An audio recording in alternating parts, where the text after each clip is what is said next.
Kalau saya minta uang sama ayah saya, ya dia piti minta uang ini. Dia bilang, uang kiro piti karete kurang katanya. Piti ke piti saya bilang gitu. Kita juga harus hidup kalkulatif. Orang Minang dibilang, banyak orang Minang dibilang pelit. Padahal dia lebih kalkulatif. Dia selalu ada cost and benefit-nya. Ada maintain resiko. Iya, betul. Yang kosakata baru yang buat orang-orang non Minang supaya mereka nggak cuma taunya tambuh cie, rancak bana. Orang Minang sepanjang dia masuk dalam koridor ketemu motif bisnis yang satu frekuensi, jalan. Untuk di mana Bundo Kandung itu menjadi suatu tokoh sentral untuk urusan harta pusaka yang diberikan untuk kemaslahatan keluarga. Kemudian mama take care. Orang Minang tuh punya karakter yang kuat. Jadi kalau begitu ketemu aja tuh kita tahu ini Minang. Dan dia bangga ini.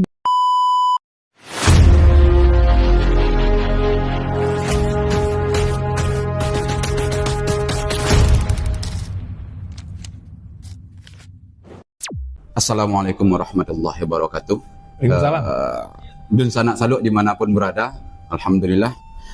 Hariko atau bahasa Indonesia ada agak beda dikit. Bahasa Minang campur bahasa Indonesia. Campur. Karena tamu kita hari ini salah seorang tokoh yang secara kelahiran itu lahirnya di Jawa, tepatnya Jakarta, bukan di Minang, dan besar di sana. Ya. Tapi alhamdulillah sekarang beliau kembali ke tanah leluhur, yaitu tanah Minangkabau. Ya. Beliau punya gelar the singing lawyer. Insyaallah teman-teman semua di sana dimanapun berada sudah kenal beliau. Kalau biasa disebut dengan Uda Kadri, dengan nama lengkap Muhammad Kadri Sultan Bandaro. Selamat datang Om di Saluk Kreasi Om. Terima kasih atas waktunya Om. Terima kasih diundang. Ya. Sebagai pengantar Om. Ya. Om kayaknya kurang tepat ya kita panggil Om di Saluk Kreasi ya Om. Kita ganti dengan Mama. Oke. Mak Sultan Bandaro. Oke. Mak Sultan. Buya. Pertanyaan pertama Mak Sultan. Ya. Akhir-akhir ini itu seringkali banyak cerita tentang Minangkabau kembali naik ke permukaan. Salah satu orang yang kemudian menaikkan kembali cerita Minangkabau itu secara media sosial, secara umum, yaitu Mak Sultan. Ya. Pertanyaannya Mak, kenapa Mama kembali menaikkan Minangkabau di saat secara kelahiran Mama tidak lahir di tanah Minang, walaupun secara orang tua dan ibu dan ayah itu asli Minang. Ya. Bahkan setelah saya cari itu di data terus sulit mencarinya, ternyata Mama ibunya orang Palupuah, Iya. ayahnya orang Payakumbuh. Oke. Jadi kenapa Mama kembali menaikkan Minangkabau, Mak? Silakan Mak. Amba pikir itu suatu kebanggaan, ya. Kebanggaan di kalangan masyarakat di Jakarta, termasuk juga orang-orang Minang yang ada di Jakarta. Ya. Itu merasa bahwa suku Minang itu nggak kaleng-kaleng. Suku Minang itu aliran mainstreamnya, sama seperti misalnya ada Jawa, ada Batak, ada Ambon, Maluku, ya, dan suku-suku yang lain ya. Minang itu punya karakter kuat, banyak unsurnya. Orang Minang itu punya karakter yang kuat. Jadi kalau begitu ketemu aja tuh kita tahu ini Minang, dan dia bangga. Ini bukan suku-suku yang kemudian tidak memberikan, ya, satu suku-suku yang dianggap remeh. Suku-suku yang orang-orang pintarnya itu turut berjuang untuk mendirikan negara kita, negara Indonesia. Suku yang punya unsur budaya, sistem kewarisan, ya, dan juga sistem sosialisasi, matriarkat.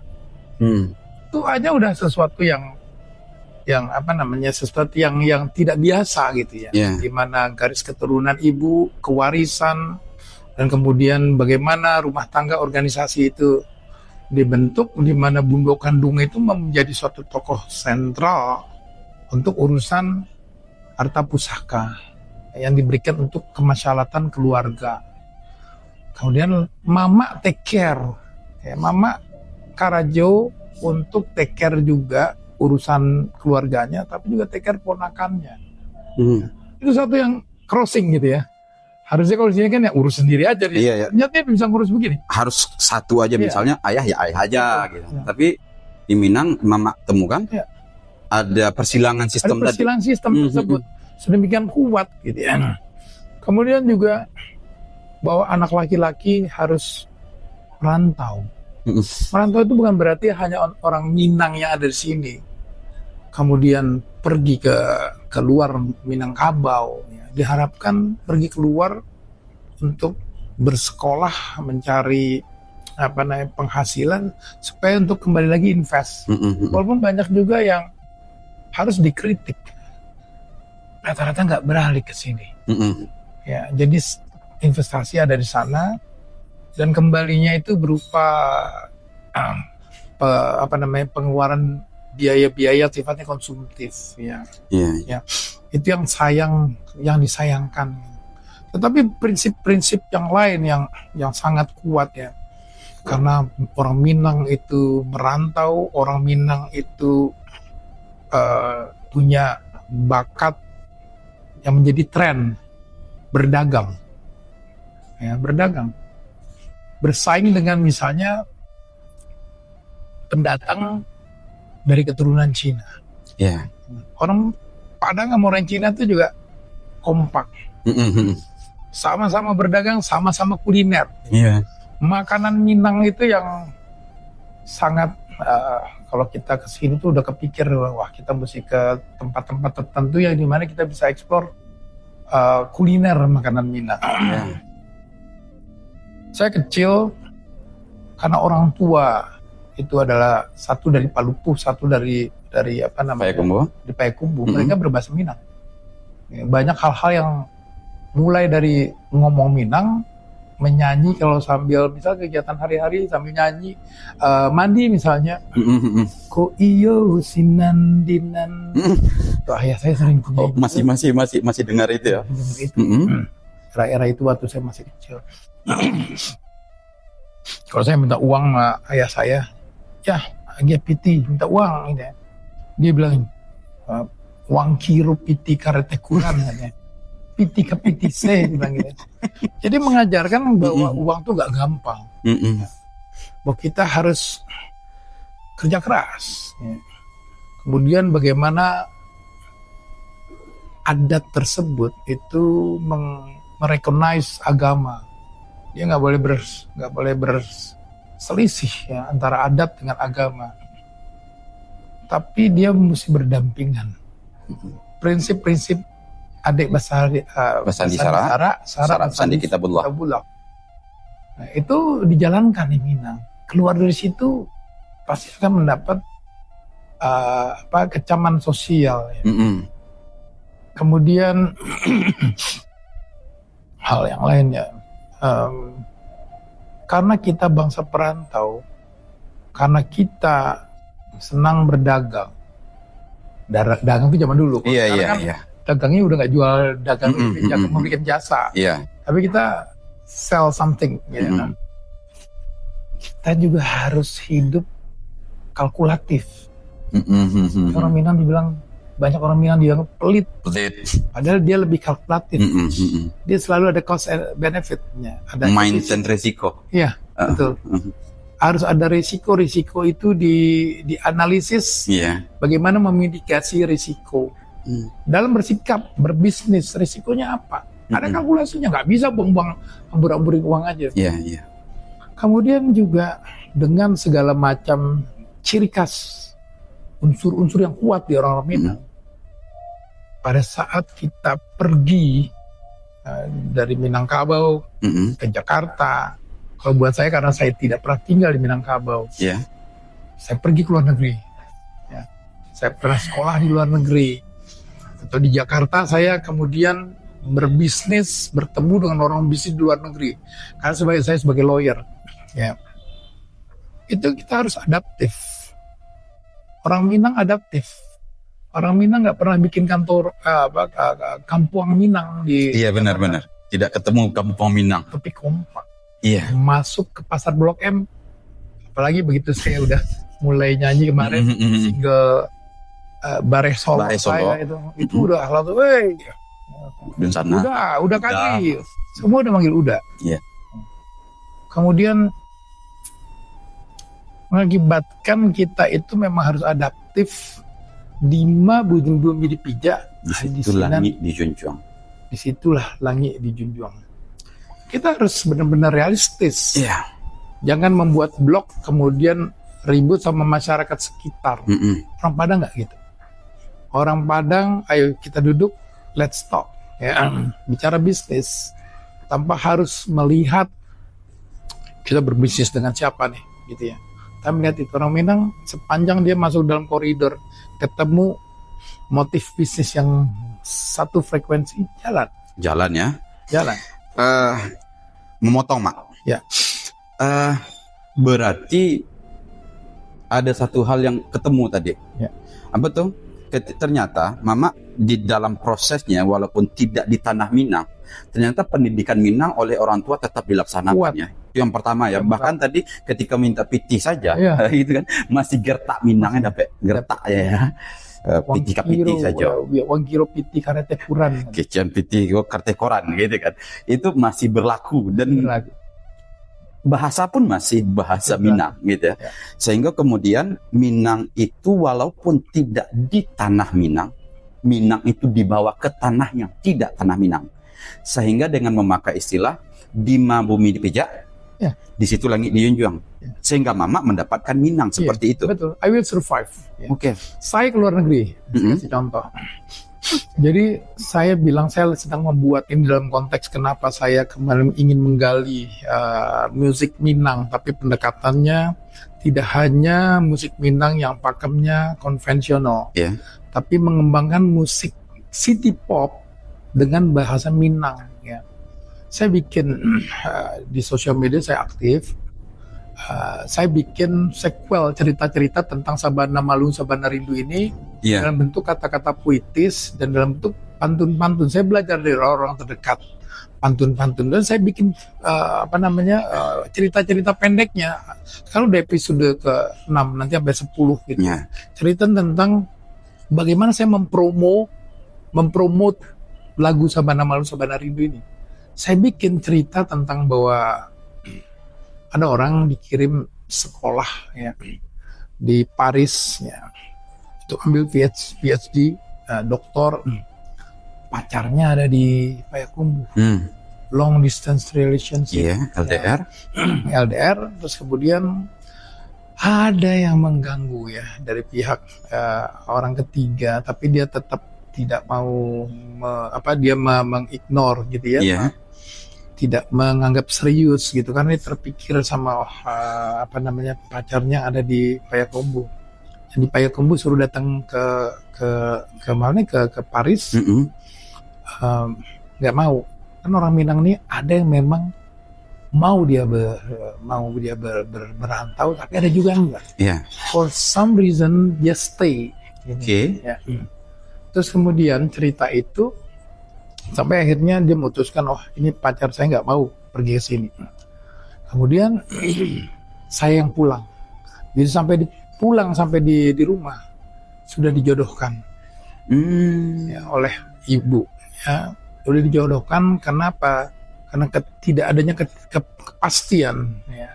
Tidak adanya kepastian dan saya menurut ibunya menginginkan anak saya memilih jodoh yang 100% Minang Tulen. Oke. Itu cerita yang mungkin saja ada, tapi itu kan fiksi ya. Oke. Nah, itu cerita fiksi. Saya gambar ini ya ceritanya Buya Hamka. Tenggelamnya kapal Panderwich. Ya. Oke. Cerita itu saya versi saya gali versi Gen Z. Kekinian. Kekinian. Di usia saya sendiri yang memerankan itu udah tidak muda lagi. Cuman kan kita harus bisa masuk sebagai musisi, sebagai seniman, kita nggak boleh terbatas sama usia. Musik itu nggak ada usia. Bagaimana kita bisa masuk secara spirit, esensinya? Ini ada budaya Minang. Pernah ada cerita namanya tenggelam kapal Panderwich. Ya. Itu disampaikan, saya bikin ya sequelnya. Ya, lumayan banyak tanggapan. Pada saat saya mengambil syuting untuk pakai seperti ini ya, pakai take video, video, saya dihubungi loh sama diaspora Minangkabau di sana, yang sekolah di sana, yang kemudian berbisnis, berusaha di sana, jadi travel agent dan teman-temannya udah kadri. Basobo awak ambo ambo sampaikan ambo kasih tahu tempat-tempat yang menarik, ya. Spot-spot yang terbaik, spot yang menarik. Karena dia tahu bahwa saya sedang mengembangkan suatu ide, karena ide ini tanpa batas, tentang menggali, memperkenalkan suatu cerita Minang. Gampang sekali dia datang dan kemudian memperkenalkan diri, sama-sama Minang Pride. Minang Pride. Ada satu kasus lagi. Berapa tahun 96 saya jadi lawyer, saya terlibat diminta untuk melakukan suatu kajian atau uji tuntas, mengambil alihan semen Padang oleh semen Gresik. Sensitif. Teman saya dikirim duluan kepada legal divisionnya, kepalanya, headnya, untuk minta dokumentasi untuk melakukan uji tuntas. Karena ini perintah negara. Terjadi sesuatu yang sensitif, nggak mungkin orang Minang mau dijajah orang Jawa, nggak ada. Padahal ini kan tidak melihat itu, tapi melihat bahwa semen Gresik lebih siap untuk menjadi mungkin parent company, stakeholder yang besar ya. Shareholder yang besar. Jadi ditolak, teman saya datang, terus saya ketemu namanya Pak Nazif, Pak Nazif, Ambo Kadri bilang gitu, dia udah lewat email, aja ada dokumen ya, Sulia Bana gitu, Sari apa Sulia? Suli Bana, minta dokumen dapat gitu ya, aja. Pak Kadri ini orang Minang,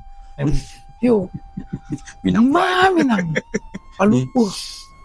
Oh udah kayak Bukit Tinggi, dari bukit 1 jam gitu. Oh Ambo di sini, cerita lah udah dapat gitu, dokumen keluar semua. Karena Minang cuma sebut sedikit padahal saya itu yang saya ngomong itu adalah bahasa Indonesia yang dialekkan Minang, di logat Minang. Diusahakan bisa dipahami orang Minang saja kayak Pak Nazif, oke lah bahasa. Iya. Kasihlah dokumen kan. Kita bisa periksa ini bahasa Indonesia kan. Tapi karena pakai logatnya ada garingnya.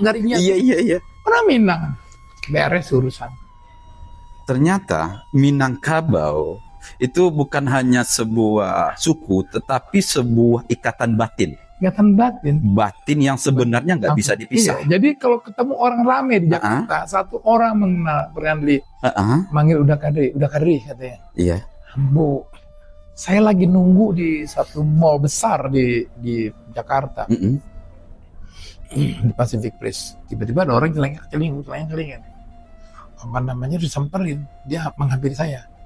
Udah kadri ya, Ambo lihat di media TikTok, sosial, ya. TikTok gitu. Kenalin gitu. Ini orang siapa ini ya? Cerita.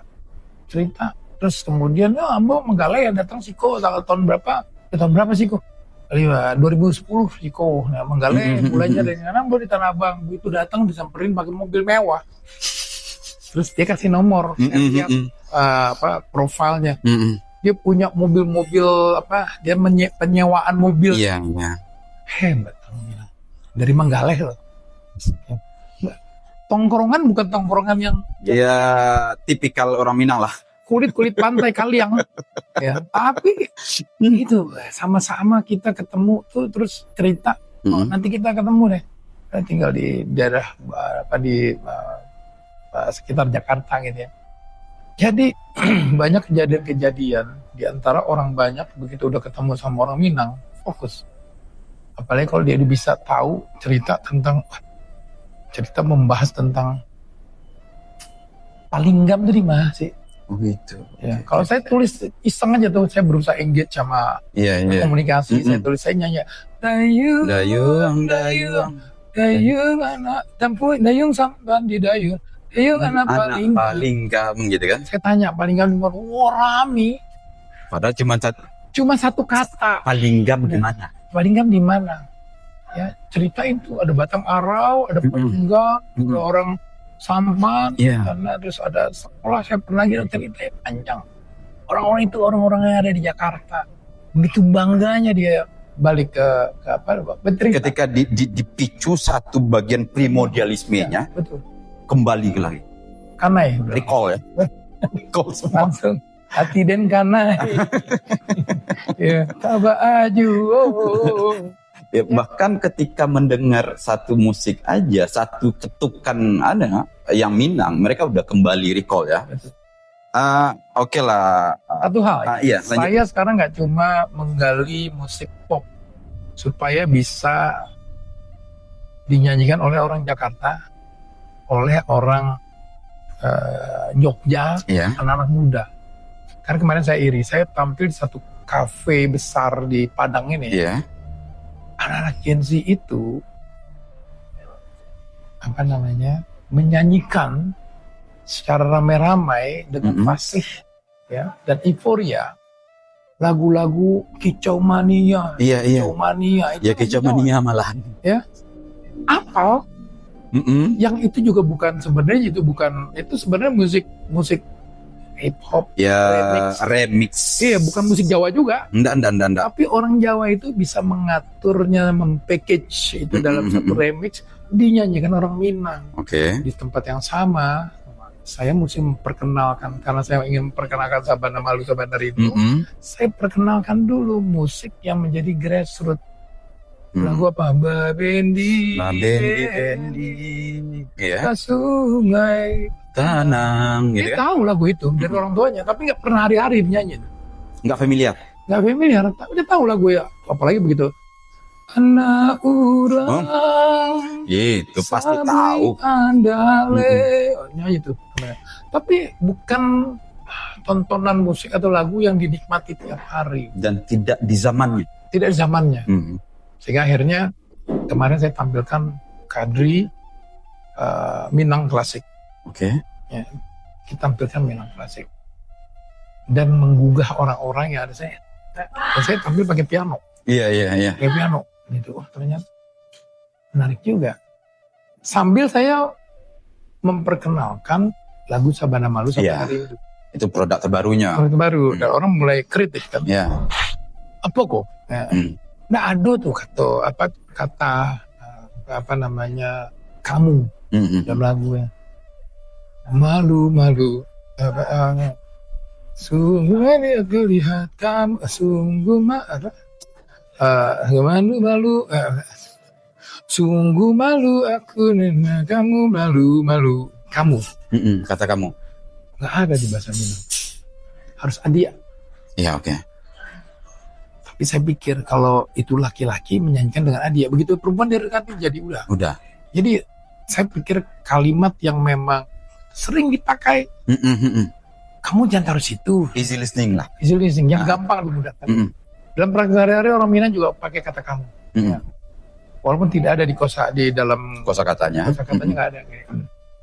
Dan pendekatan supaya lagu saya bisa yang berbahasa Minang itu sebenarnya city pop. Berbahasa Minang itu, dan banyak juga hal-hal yang kurang tepat gitu ya. Tetapi secara pendekatan terhadap orang Jakarta, orang-orang Jogja, itu zamannya. Dan easy listening bagi mereka. Saya dari lagu Sabana Malu Sabana Rindu itu liriknya kan Ya. dibuat dan diterjemahkan supaya Minang seminang mungkin, tapi ada kata-kata nggak bisa diganggu sebenarnya. Oke. Dan ya digunakan ada satu lirik kosakata baru buat saya, Manggarete. Iya, menggigil. Menggigil, tuh deg-degan, malu, rindu, Cemas. sampai depannya cemas, Manggarete. Itu baru saya tahu. Manggarete itu. Orang-orang Jawa juga baru tahu Manggarete. Itu sesuatu kata apa sih Manggarete, banyak yang Ya, menggigil. Ya. banyak. Sesuatu kata baru kosakata baru yang buat orang-orang non Minang. supaya mereka nggak cuma taunya tambuh cie. Ranca bana gitu ya. Kali ini ada kata Manggarete. Jadi kita mulailah sama aja dengan penyebaran agama Ya. Islam ya. Pakai wayang sama ini menyebarkan bahasa Ya, Minangkabau. idiom-idiom yang kemudian supaya lebih sering didengar. Itu disebarkan dengan musik yang memang tidak pakai saluang, tidak pakai gizi, tidak pakai tambuah, musik urban seperti biasa. Tapi bahasanya bahasa Minang yang nyanyi orang Minang walaupun tidak di Minang tidak di Minang. besarnya. Ya betul, orang Minang kos-kosannya. Tapi tetap kita punya semangat. Oke. Semangat ya, ada semangat satu yang dalam konteks saya. Oke. Tadi kan pertanyaan kenapa tiba-tiba kembali Minang? Itu banyak. Satu, kecintaan saya pengen kontribusi mengembangkan. Kedua, secara mapping positioning, kalau saya disuruh nyanyi bersaing dengan penyanyi-penyanyi Minang yang bisa menggarinya, kalah ya. Oke. Kalah. Saya harus mengambil dan membuat narasi bahwa saya sebagai Minang modern, yang Minang modern, tidak harus menyanyi itu dengan cengkok. Membuat algoritmanya sendiri. Membuat algoritmanya sendiri, tapi bahasanya bahasa Minang. Oke. Kemudian saya sendiri orang Minang. Kemudian ketiga, sendunya sendu Minang. Tapi dengan tidak meratok-ratok. Ratoknya itu sendu, tapi dengan cara yang lebih, suara itu lebih khidmat ya. Satu lagi adalah saya harus ambil syutingnya itu menunjukkan spot-spot ya, tempat yang memang menarik di Minang. Saya rekam syuting music video itu ada di Kelok 9, ada di Kelok 9, ada di Arau, inti ya. ada di Batangarau, ada di Jembatan Limpape, Jam Gadang, ya beberapa tempat di Pondok. Iya. Jadi ini Minang. Oke, Mak. Memang tidak 100% Minang. Kalau 100% Minang saya nggak bisa. Iya, benar-benar. Ya. Dan kemudian kalau 100% Minang, dia langsung dikotakkan di Jakarta. Oh, ini berarti Minang. Udah orang Minang aja nonton. Gitu. Seperti itu. Kalau saya masih bisa saya manggil orang-orang Minang yang saya mau bikin konser yang pakai orkestra tapi lagu-lagunya Minang klasik. Sambil saya kemudian memperkenalkan lagu-lagu Minang versi saya kepada orang-orang Minang yang taragaknya kampuang. Ya pulang, ya recall-nya kembali dengan kampuangnya gitu ya. Gitu dimainkan Minang klasik. Di aransemen secara pakai orkestrasi atau apa gitu. Indah. Kurang lebih begitu. Sebagai penutup, Om. Ya. Penutup. Ya. Kalau Om Mama ya, kalau Mama Sultan Bandaro, Mama Semandaro ingin menyampaikan satu pesan terakhir untuk anak muda. Pesan untuk anak muda Minang dimanapun berada. Apa satu pesan atau kalimat apa yang ingin Mama sampaikan supaya kecintaan Minangkabau itu kembali ke tahtanya? Ya. Silakan, Mak, sebagai penutup. Ya. Buat anak-anak muda, Gen Z terutama yang memang suka musik atau pemusik, saya sampaikan bahwa kita itu suku yang hebat. Enggaklah kita sama keminangan kita. Saudara-saudara kita banyak di luar. Pada saat kita memunculkan diri identitas Minang, saudara kita banyak di luar yang akan yang akan siap untuk mendukung. Buatlah karya-karya yang tidak hanya jalan di tempat. Tidak hanya untuk pendengar yang orang-orang Minang. Ya. Buatlah karya di mana dengan adanya aktivasi digital, kita jual produk Minang termasuk lagu keluar dari Minang. Sehingga kita bisa kayak Tabola Bale, bisa Iya. nggak ada orang ngerti Tabola Bale itu bahasa Ambon. Yang penting Tabola Bale juga bukan musik, bahasa Timur ya, bukan musik Timur. Timur tuh pakai pukulannya. Ini enggak, ada remix, tototoet, ya remix itu ya. Ya, tapi dia bisa mendunia. Orang nggak peduli sama itu apa, tapi dia bisa mendunia. Oke.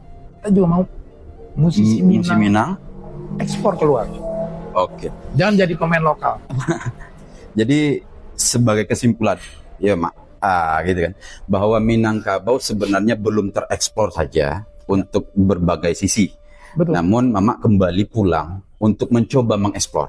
Betul. Itu sebagai penutup lah, bahwa sesungguhnya mungkin barangnya sama, packaging harus berbeda. Itu berbeda. Setiap orang punya zaman, setiap zaman punya orangnya. Dan Mama hari ini di usia tua sebenarnya, senja, itu kembali mengingatkan kami anak muda. Ya. Banggalah dengan Minang. Betul. Dan di Saluk Kreasi pada Dunsana kita juga mengingatkan, tidak salah kemudian cerita-cerita lama tentang Minangkabau itu bukan hal yang tabu untuk kita kembali ceritakan, tapi alangkah baiknya cerita lama juga kita produksi cerita baru. Betul. Dan kami dari Saluk Kreasi merasa terhormat sekali lagi. Sana masih banyak sisi-sisi yang harus kita eksplor, tapi memang waktu tidak mencukupi. Suatu saat kita janjikan, mudah-mudahan kita ketemu lagi, Mak. Insya Allah. Jadi akhir kala, Mak. Tapi sebelumnya terima kasih loh, Mak. Terima kasih sudah mau meluangkan waktu untuk kami di Saluk Kreasi. Mudah-mudahan semakin sukses. Dan karya-karyanya mendunia. Amin, insya Allah. Terima kasih, Mak. Terima kasih. Dunsana Saluk, itulah bincang kecil kita dengan Uda Kadri atau Muhammad Kadri Sultan Bandaro. Terima kasih. Assalamualaikum warahmatullahi wabarakatuh. Waalaikumsalam.